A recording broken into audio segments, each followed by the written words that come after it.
Saya mempersilakan Datuk Haji Adnan bin Haji Abu Hassan Yang Berhormat Kuala Pilah. Terima kasih Datuk Dr. Timbalan Speaker. Soalan Kuala Pilah di nombor 3. Yang Berhormat Menteri Ekonomi untuk menjawab. Assalamualaikum warahmatullahi wabarakatuh dan salam sejahtera. Terima kasih Datuk Yang di-Pertua dan Kuala Pilah. Rancangan Malaysia ke-13 atau RMK-13 merupakan kesinambungan kepada RMK-12 yang akan berakhir pada tahun 2025 ini. Kementerian Ekonomi pada masa ini telah pun memulakan gerak kerja rancangan Malaysia ke-13 yang dijangka akan dibentangkan di Parlimen pada suku ketiga tahun 2025. RMK-13 perlu dirangka dengan lebih holistik, strategik dan inklusif bagi mencapai matlamat ekonomi madani untuk menstrukturkan semula ekonomi dan masyarakat ke arah menjadikan Malaysia sebagai peneraju ekonomi Asia dan meningkatkan mutu hidup rakyat. Bagi membolehkan kerajaan menggubal satu dasar yang komprehensif, pendekatan yang tangkas dan lebih mendekati rakyat amat diperlukan. Sehubungan itu, penglibatan daripada pelbagai pihak dan semua lapisan masyarakat akan diambil kira. Pandangan dan cadangan yang disuarakan akan dijadikan input dalam usaha kerajaan merangka strategi dengan memperkenalkan beberapa reformasi yang lebih berani dan radikal yang dalam sistem kerajaan sekarang dengan izin Datuk Yang di-Pertua kami rujuk sebagai sesuatu yang bold and radical. Datuk Yang di-Pertua, Kementerian Ekonomi sedang giat melaksanakan pelbagai sesi libat urus, perbincangan, dialog serta mesyuarat dengan kumpulan perancang antara agensi ataupun IAPG bagi mendapatkan input dan cadangan yang akan diambil kira dalam RMK-13.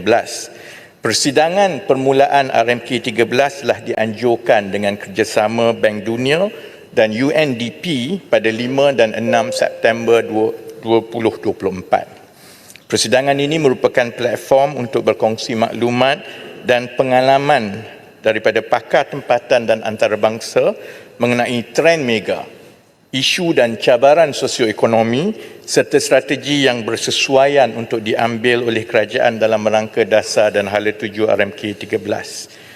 Dan semasa persidangan ini, kerajaan juga telah mengumumkan akan mengadakan satu program tambahan berbeza dengan penyediaan RMK yang lepas, iaitu untuk mengadakan program Madani Mendengar bermula September hingga Disember 2024, dan ini adalah mekanisme bagi mendapatkan input dan pandangan yang lebih luas daripada kumpulan-kumpulan biasa. Kalau yang biasanya adalah kumpulan perancang, badan-badan kerajaan dan dunia, sekarang ini ia akan turut melibatkan pihak kerajaan negeri, pihak swasta, pemain industri, akademia, mahasiswa, pertubuhan masyarakat sosial dan pertubuhan bukan kerajaan serta orang awam biasa.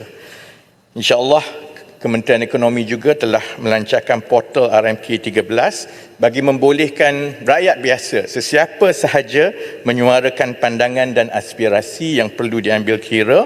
Dan akhir sekali Datuk Yang di-Pertua, dengan kesempatan ini saya mohon supaya ahli-ahli yang berhormat bukan saja untuk mewar-warkan kepada rakyat di kawasan masing-masing, tetapi boleh turut serta dengan menyatakan pandangan, cadangan atau apa saja di portal Madani Mendengar RMK-13. Terima kasih Datuk Yang di-Pertua. Soalan tambahan Yang Berhormat Kuala Pilah. Terima kasih Mbak Menteri di atas jawapan yang baik, terutamanya apabila ia melibatkan undertaking tadi dengan izin untuk mengadakan dan telah mengadakan libat urus dengan semua stakeholders. Soalan saya, melalui program jelajah ini, apakah bentuk libat urus tersebut atau perbincangan telah dilaksanakan sebagai inisiatif untuk mengumpulkan input daripada kumpulan pemikir awam, wakil sektor swasta dan rakyat bagi aspek perancangan pembangunan ekonomi luar bandar khususnya bagi meningkatkan peluang ekonomi bagi belia di luar bandar? Terima kasih. Yang Berhormat Menteri untuk jawapan. Terima kasih Kuala Pilah. Selain daripada input biasa yang memang kita akan dapat daripada agensi-agensi ataupun NGO dan CSO yang bidang mereka adalah pembangunan luar bandar dan belia luar bandar, kali ini melalui inisiatif Jelajah Madani, kami akan turun ke kawasan-kawasan itu dan saya akan duduk dan mendengar sendiri. Selalunya satu kumpulan itu dalam 100 orang pemegang taruh bagi sesuatu isu dan mereka ada dalam 3 jam untuk menanya soalan, memberi pandangan dan sebagainya. Jadi tetapi dalam tempoh yang kita ada sehingga akhir 2024 ini sudah tentu kekangan masa itu berlaku. Sebab itu saya juga mohon supaya pemegang taruh termasuklah mereka yang berada di luar bandar dan sebagainya menggunakan juga peluang untuk menyuarakan terus di laman portal RMK 13 itu. Kami akan lihat daripada semasa ke semasa dari segi dapatan maklumat itu dan kalau perlu ditambah daripada jadual yang ada, jadual sekarang ini ada lebih kurang dekat 100 dalam tempoh 3 bulan yang kami nak kena laksanakan. Kalau ada keperluan untuk kita tambah lagi, kita akan cari jalan ke arah itu. Terima kasih Datuk Yang di-Pertua. Silakan Yang Berhormat. Tekan Yang Berhormat. Temeluh. Silakan. Okey, terima kasih Timbalan Speaker. Temeluh ingin mengetahui melalui program Jelajah Madani, apakah strategi kerajaan Madani untuk merapatkan jurang sosio-ekonomi antara negeri dan juga lokaliti? Adakah kerajaan mengambil kira taburan wilayah ekonomi bagi aktiviti ekonomi utama ataupun kita sebut sebagai Key Economic Growth Activities seperti yang disyorkan dalam dokumen Wawasan Kemakmuran Bersama 2030 sebelum ini? Terima kasih. Yang Berhormat Menteri untuk jawapan. Datuk Yang di-Pertua, soal untuk merapatkan jurang pembangunan di antara wilayah-wilayah dalam negara ini, itu memang tonggak dasar kerajaan. Dan sebab itu kalau kita tengok, ia diselaraskan dalam segala bentuk pelaksanaan ataupun dengan izin program desain kerajaan. Peruntukan belanja pembangunan contohnya memang dilebihkan kepada kawasan-kawasan yang kurang membangun berbanding dengan kawasan yang lebih membangun.